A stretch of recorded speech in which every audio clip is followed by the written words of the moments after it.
গলার কফ ম্যাজিকের মতো দূর হবে, 1 টাকাও খরচ হবে না। গলায় কফ জমলে করণীয়। সর্দিকাশির সমস্যায় ঘরোয়া কোনো খাবার ও পানীয় উপকারী জেনে নিই। সর্দিকাশির সমস্যায় ঘরোয়া খাবার। এ সময় সরিষা বা কালোজিরা রাখা যেতে পারে খাদ্যতালিকা। সরিষার তেল দিয়ে আলু ভর্তা, টমেটো ভর্তা সহ বিভিন্ন ধরনের ভর্তা তৈরি করে নেওয়া যেতে পারে সর্দিকাশি উপশমের জন্য। কালোজিরা ভর্তা বেশ উপকারী। এটি ঠান্ডাকাশি সহ নানা রোগ থেকে মুক্তির মাধ্যমে শরীরকে ভালো রাখে। সরিষা শাক, সরিষা ভর্তাও বেশ উপকারী। এটি ফুসফুসের স্বাভাবিক কাজ করতে সাহায্য করে। নাক বন্ধ, খুসখুসে কাশি এ ধরনের সমস্যা এ সময় বেশি দেখা যায়। সরিষার যেকোনো খাবার খাদ্যতালিকায় থাকলে নাক বন্ধ সমস্যা থেকে মুক্তি পাওয়া যায়। নাক ও ফুসফুসের সংক্রমণ থেকে মুক্তি দিতে সাহায্য করে ভিটামিন এ, ভিটামিন সি।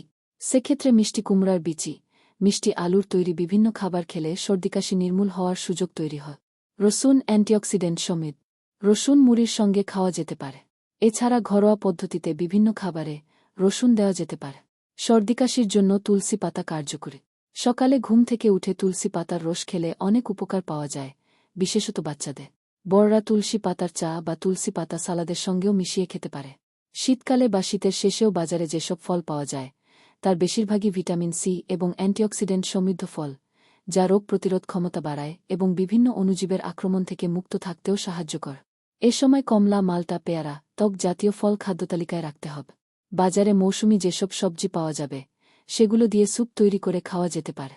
সবজির সঙ্গে মুরগির মাংস বা ডিম মিশিয়ে আদা, রসুন সহ রান্না করে খাওয়া বেশ উপকার। এটি ইমিউনিটি বাড়ায় এবং সর্দিকাশির সমস্যায় কাজে আসে। সর্দিকাশির সমস্যায় ঘরোয়া পানি। হাঁচিকাশির সমস্যা বিশেষত সকালে ঘুম থেকে উঠলে বেশি দেখা যায় অনেকে। খুসখুসে কাশি বা ঘন কফ হয়ে সমস্যা হতে পারে।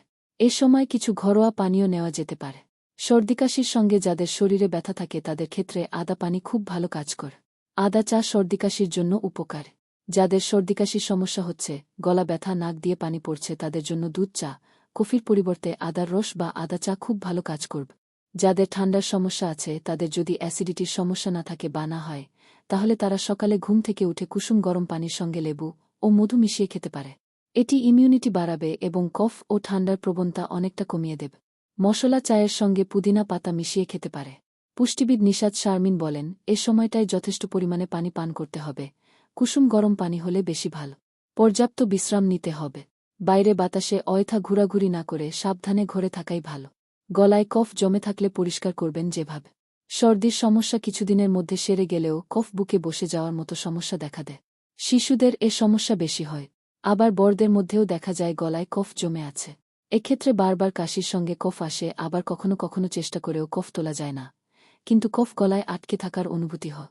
কফ ও শ্লেষ্মা কিন্তু সংক্রমণের লক্ষণ, যা উপেক্ষা করা উচিত নয়। দীর্ঘদিন এ সমস্যায় ভুগলে অবশ্যই সঠিক চিকিৎসা নিতে হবে। গলায় কফ জমে থাকার অনুভূতি হলে ঘরোয়া উপায়ে কিভাবে তা পরিষ্কার করবেন জেনে নিই।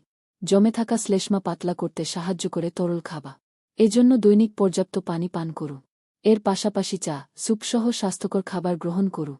নারীদের প্রতিদিন আনুমানিক 1-1-5 কাপ 2-7 লিটার পানির প্রয়োজন হয়। অন্যদিকে পুরুষদের প্রতিদিন আনুমানিক 1-5-5 কাপ 3-7 লিটার প্রয়োজন হয়। কফ উপশম করতে গরম পানি, চা বা আপেল সিডার মিশ্রিত পানি পান করুন। গরম পানি শ্লেষ্মাকে নরম ও পাতলা করবে, ফলে গলা হবে পরিষ্কার। লবণ পানি দিয়ে গার্গল করুন। লবণ পানি দিয়ে গার্গল করেও আপনি গলায় জমে থাকা কফ পাতলা করতে পারবে। এজন্য 1 গ্লাস গরম পানিতে 2-3 টেবিল চামচ লবণ মিশিয়ে গার্গল করুন।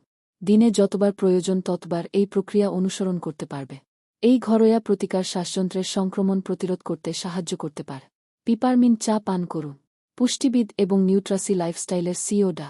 রোহিণী পাটিল এমবিবিএস জানান, পেপারমিন্ট চায়ে মেন্থল আছে। এটি একটি অপরিহার্য তেল যা ঠান্ডা ও ফ্লু উপসর্গ যেমন কাশি, কফ, সর্দি, নাক বন্ধ ও মাথাব্যথা উপশম করতে পারে। এই চায়ে অ্যান্টিব্যাকটেরিয়াল, অ্যান্টিভাইরাল ও অ্যান্টি ইনফ্লেমেটরি বৈশিষ্ট্য আছে, যা শরীরকে সর্দিকাশির বিরুদ্ধে লড়াই করতে ও দ্রুত সুস্থ করতে সাহায্য করে। গরম ভাপ নিন। গরম পানিতে ইউক্যালিপটাস ও রোজমেরির মতো উদ্ভিদের তেল মিশিয়ে ভাপ নিন। এই স্টিম থেরাপি নেওয়ার ফলে শ্লেষ্মা ঝিল্লিকে আর্দ্র রাখতে সাহায্য করবে। নাকের ছিদ্রপথ পরিষ্কার করার জন্য ভাপ নেওয়ার পাশাপাশি রুমালের উপর এসেনশিয়াল অয়েল কয়েক ফোঁটা ছড়িয়ে গভীর শ্বাস নিলেও উপকৃত হবে। হলুদ। হলুদের পুষ্টিগুণ অনেক। এটি একটি সুপারফুড। ব্যথা উপশম করে, প্রদাহ কমায় ও অনাক্রম্যতা বাড়ায়। হলুদ। ডা.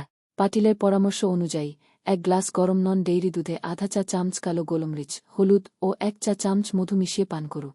দ্রুত শ্লেষ্মা পরিষ্কার হয়ে যাবে। এই রেসিপিতে গরুর দুধ ব্যবহার করবেন না, কারণ দুগ্ধজাত পণ্য শ্লেষ্মা ঘন করতে পারে। এজন্য একটি নন ডেইরি হলুদ চাও গ্রহণ করতে পারে।